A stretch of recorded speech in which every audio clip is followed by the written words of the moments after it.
Now, I would encourage you to turn to that passage that Joe read so carefully for us, Mark chapter 14.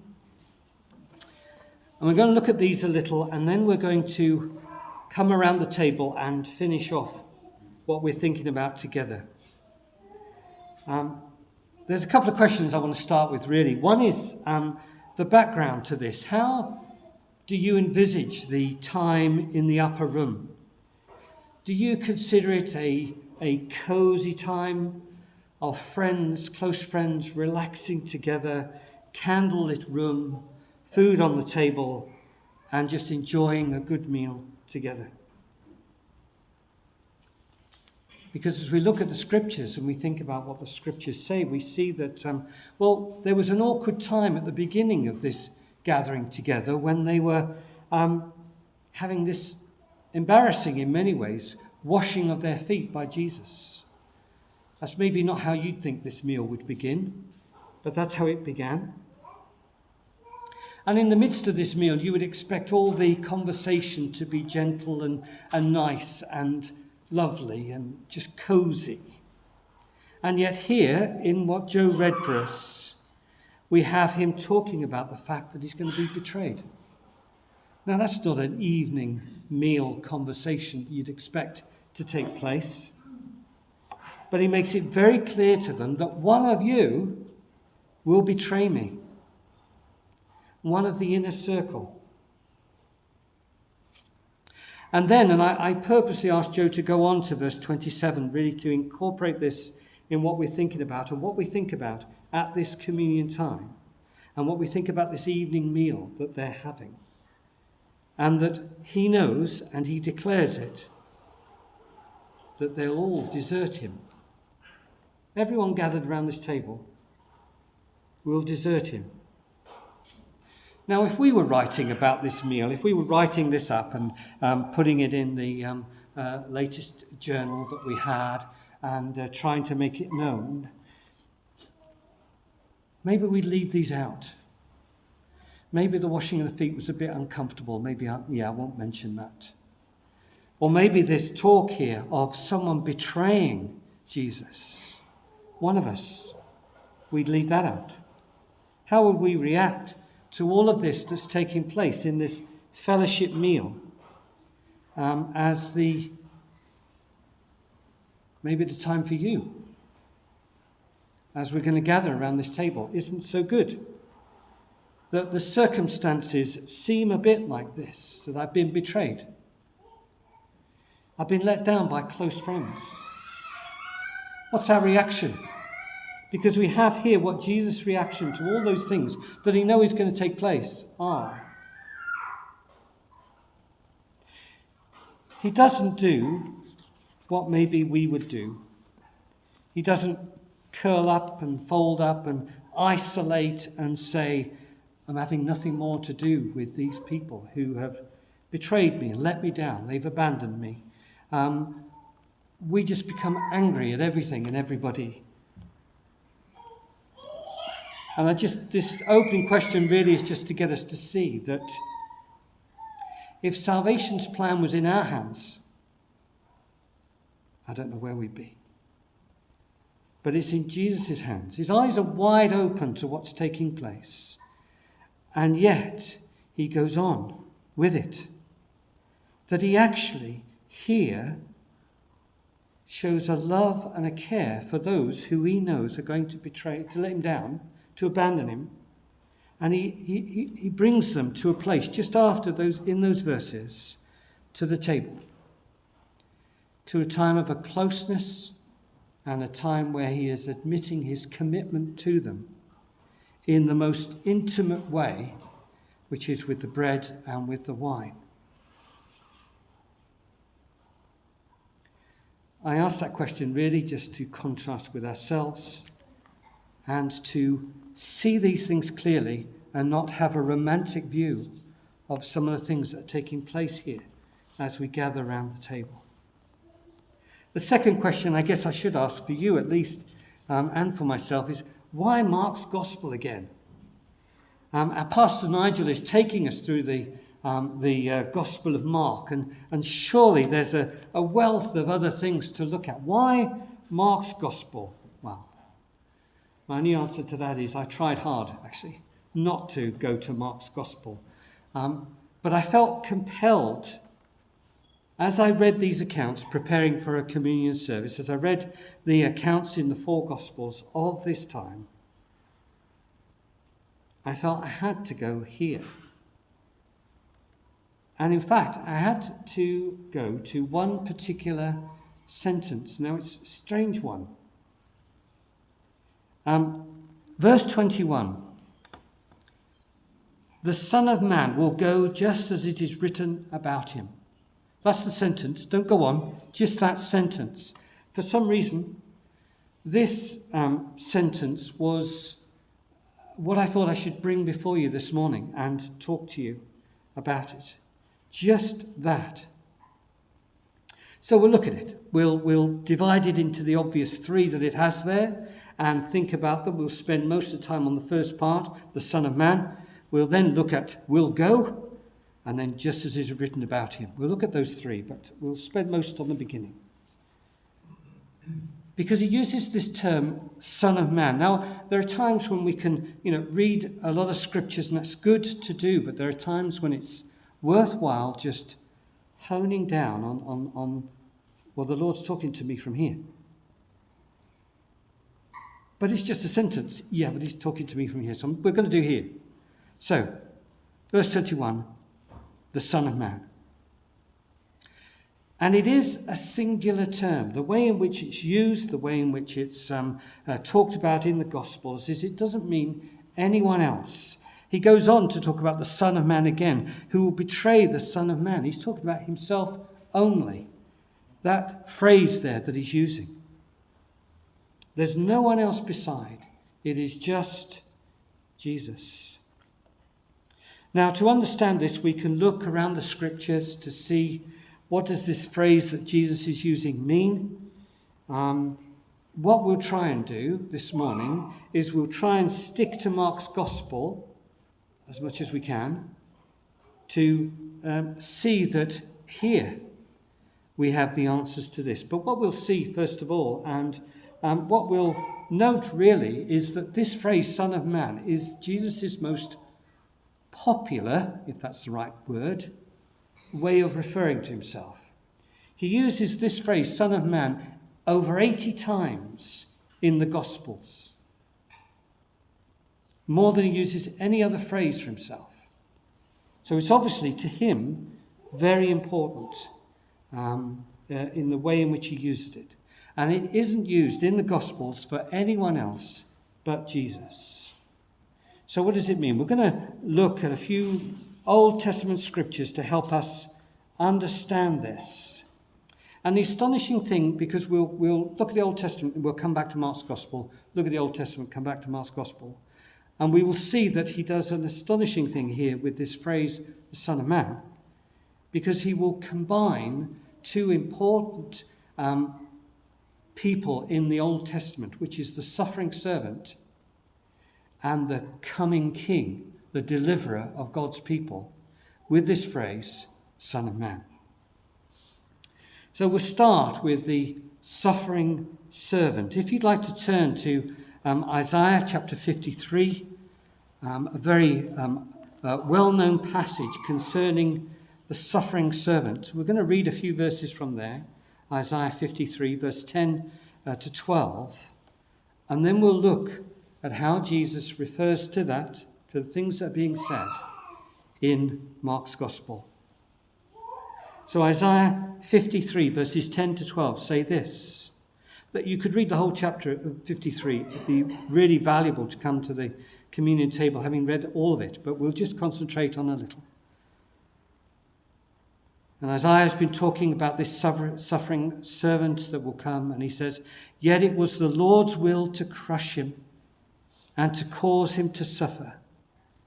And though the Lord makes his life a guilt offering, he will see his offspring and prolong his days, and the will of the Lord will prosper in his hands. After the suffering of his soul, he will see the light of life and be satisfied.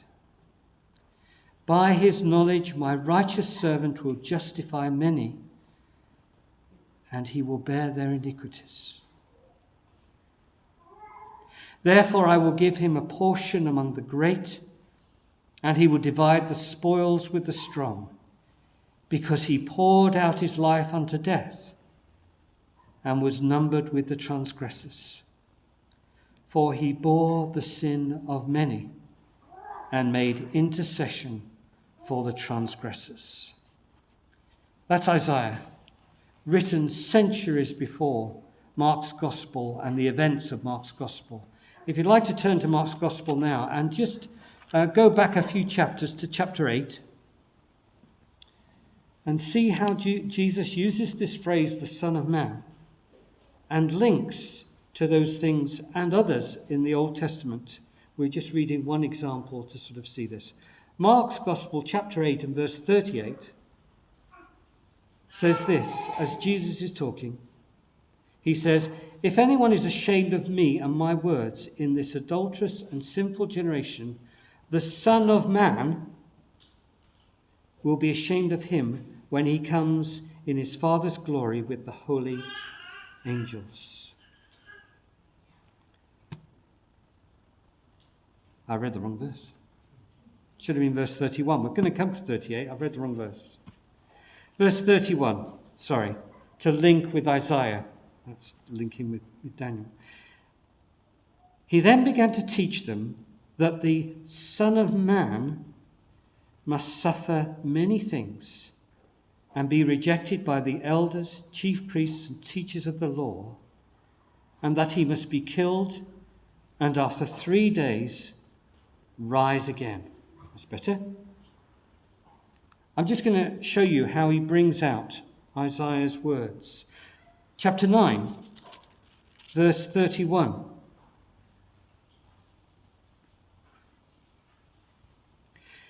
He said to his disciples, "The Son of Man is going to be betrayed into the hands of men. They will kill him, and after 3 days he will rise." Chapter 10 and verse 33. "We are going up to Jerusalem," Jesus said, "and the Son of Man will be betrayed to the chief priests and teachers of the law. They will condemn him to death and will hand him over to the Gentiles, who will mock him and spit on him, flog him and kill him. 3 days later, he will rise."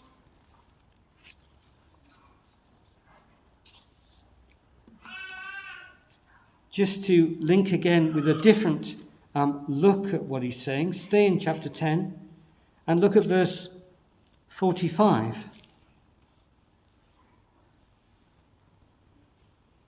where he says, "For even the Son of Man did not come to be served, but to serve, and to give his life as a ransom for many."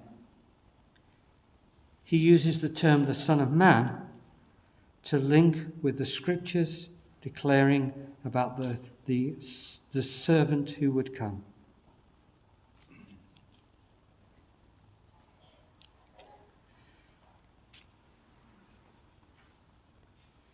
He uses the phrase Son of Man to also talk about a great theme in the Old Testament, which is about the coming king. And this was the one that the people of Israel concentrated on a number of times. If you turn to Daniel chapter 7, and I'll just read from there for you, just a couple of verses from Daniel. He's receiving this vision from the Lord, and he's just describing it. And so Daniel chapter 7 and verse 13 reads like this in the NIV. "In my vision at night I looked, and there before me was one like a son of man, coming with the clouds of heaven. He approached the Ancient of Days and was led into his presence. He was given authority, glory, and sovereign power. All peoples, nations, and men of every language worshipped him. His dominion is an everlasting dominion that will not pass away, and his kingdom is one that will never be destroyed. Turn back to Mark's Gospel. How does Jesus then refer to these things and this phrase, the Son of Man? Mark's Gospel, chapter 2, has a few phrases talking about having authority, which was mentioned there in Daniel, and we'll see a few others as well. But Mark chapter 2 and verse 10 says this: "But that you may know that the Son of Man has authority on earth to forgive sins, he said to the paralytic, I tell you, get up, take your mat, and go home." An expression of authority that the Son of Man has. Just a quick one, just the same chapter, chapter 2, verse 28. He says, so the Son of Man is Lord even of the Sabbath. Just a couple of ones to just show you how it links with that idea of authority that was there in Daniel's Gospel. But there's more. There's more, just to see that Jesus using this phrase "Son of Man" is in all that he's talking about. It means so much when he uses it. So chapter 8 and verse 38, the verse I mistakenly read earlier, he says, "If anyone is ashamed of me and my words in this adulterous and sinful generation, the Son of Man will be ashamed of him when he comes in his Father's glory with the holy angels." Now that's a definite reference to what we were reading about in Daniel. Chapter 14, where we've been concentrating on, where we've been working. Towards the end of that, the second half of verse 61 and into verse 62, he says, "And again the high priest asked him, 'Are you the Christ, the Son of the Blessed One?' 'I am,' said Jesus, 'and you will see the Son of Man sitting at the right hand of the Mighty One and coming on the clouds of heaven.'" Jesus uses this phrase, the Son of Man, to show that what he is, he is the Messiah, the Anointed One, the suffering servant, the long-promised one. He is the Christ, the Great One, the King of glory. And he has authority, he has power, he has status, he has position. And he's going to a cross, and he's going to die, and in 3 days rise again. So his road to being the king of Daniel's prophecies involves a rough, difficult road of humility and of suffering and of rejection. And this phrase in this little sentence I wanted you to think about for this morning, and I want to think about for this morning, just this phrase, the Son of Man, brings all of those things together. But there's one more that it brings together as well. And that is, he uses the phrase, the Son of Man. He is associating with us. The most common phrase he uses is not Son of God, it is Son of Man.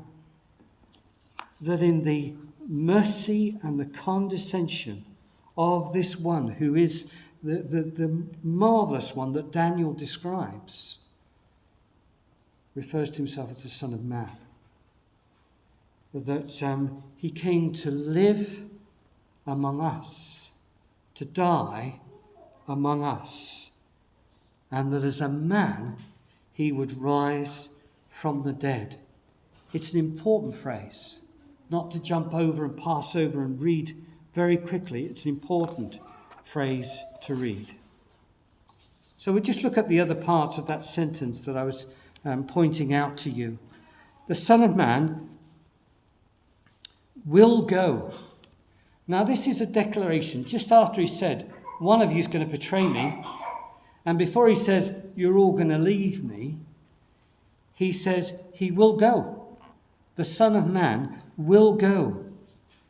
He sets his face to go. Can you see that? He sets his face to go. This is certain.